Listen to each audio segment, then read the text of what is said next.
are watching FNI News. वो जितनी सौम्य है, जितनी सरल है, उतने ही कठोर फैसले लेना जानती हैं। वो दिल्ली को बेहतर बनाने का संकल्प ले चुकी हैं। वो दिल्ली का भरोसा है, दिल्ली की उम्मीद है। एक बार जोरदार तालियां, और इन तालियों के बीच में माननीय मुख्यमंत्री साहिबा से अनुरोध करूंगी, मैम आप प्लीज मंच पर आए 2 शब्दों के लिए, क्योंकि इस वक्त पूरी दिल्ली आपको सुनना चाहती है। तालियां रुकनी नहीं चाहिए। Ma'am please. और धन्यवाद आदरणीय जगदीश चंद्रा जी। जब मैं इस प्रांगण में आई तो मैंने उन्हें बताया कि मैं बहुत ज्यादा इंटरव्यूज प्रेफर नहीं कर रही, क्योंकि पहले कुछ कर तो लूं तभी तो कुछ बताऊंगी। पहले बड़ा बोल दूं और कुछ करूंगी नहीं तो क्या फायदा। तो बहुत सारे लोग हो सकता है मुझसे नाराज भी हों कि रेखा हमें इंटरव्यू के लिए समय नहीं दे रही, पर मेरी उसमें सोच इतनी है कि जो जिम्मेदारी आदरणीय प्रधानमंत्री नरेंद्र मोदी जी ने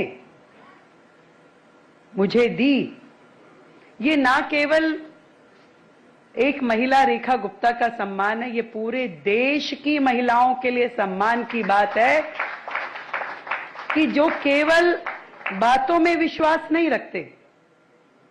महिला सशक्तिकरण, बहुत सारे, अभी महिला दिवस गया, अनेक कार्यक्रम पूरे देश में हुए, महिला शक्तिकरण की बड़ी बड़ी बातें होती हैं, परंतु वही जो मंच पे बातें करते हैं, घर जाकर के अपने परिवार की महिलाओं को वो सम्मान नहीं दे पाते जिसकी वो अधिकारी है।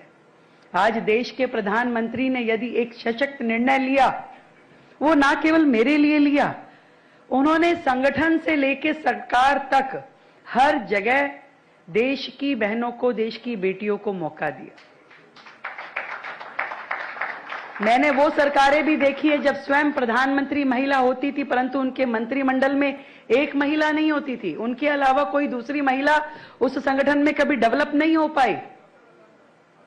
आज यदि भारतीय जनता पार्टी के कारण से देश में एक बहुत बड़ा वर्ग राजनीति से जुड़ा है, सम्मानजनक तरीके से जुड़ा है, सिंबॉलिक नहीं जुड़ा है, यदि आज महत्वपूर्ण विभाग, महत्वपूर्ण मंत्रालय देश की महिलाओं को दिए गए हैं, निर्णय लेने की और निर्णय में शामिल होने की ताकत दी गई है, देश के लिए काम करने की साझेदारी दी गई है, तो मैं आज इस मंच के माध्यम से आदरणीय प्रधानमंत्री जी का धन्यवाद करती हूं और बधाई देती हूं भारत 24 को, जिन्होंने इतना सुंदर slogan vision for new India. सच में जब तक हम सब भारतीय, दिल्ली का, देश का विकास केवल सरकारें नहीं कर सकती, केवल कुछ नेता नहीं कर सकते, देश के हर एक वर्ग को उसमें जुड़ना होगा। दिल्ली को बड़े अनप्लैन्ड तरीके से डेवलप किया गया। आज जिस ओर से कवर उठा के देखो तो उसके नीचे फंगस दिखाई देती है। इतना मिसमैनेजमेंट दिखता है कि दिल्ली में यदि निकासी की भी व्यवस्था देखें, जो बुनियादी ढांचा है, आज दिल्ली में यदि बड़ी बड़ी चीजों की अपेक्षाएं कहीं ना कहीं दिल्ली ने छोड़ दी कि मेरे लिए बड़ा अस्पताल बने, मेरे लिए बड़ा ऑडिटोरियम बने, बड़ी बड़ी सुविधाएं खड़ी हो, वो छोटी छोटी चीजों के लिए तरस रहे। मेरा सीवर, मुझे पानी, मुझे सफाई। वो कहते हैं ना, जब जीरो दिया मेरे भारत ने, भी जीरो से शुरू हुए, जीरो से भी शायद नीचे से शुरू होना पड़ा कि देश में शौचालय बने।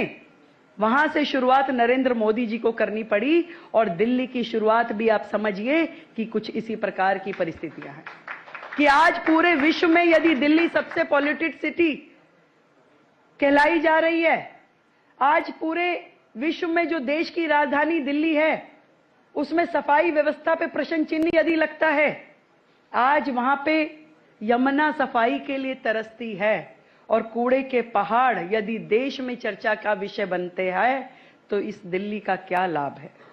ये दिल्ली देश की राजधानी होने के लायक कहां रही। हमें तो उस जीरो से शुरू करना है। जो आते उनको तो पंजाब से लेकर के और गोवा तक की राजनीति करनी थी, उनके लिए दिल्ली कहीं प्रायोरिटी का विषय नहीं था। मैं तो दिल्ली की हूं, तो मैं तो हर कार्यक्रम में आ सकती हूं, आप जब मर्जी बुलाइए।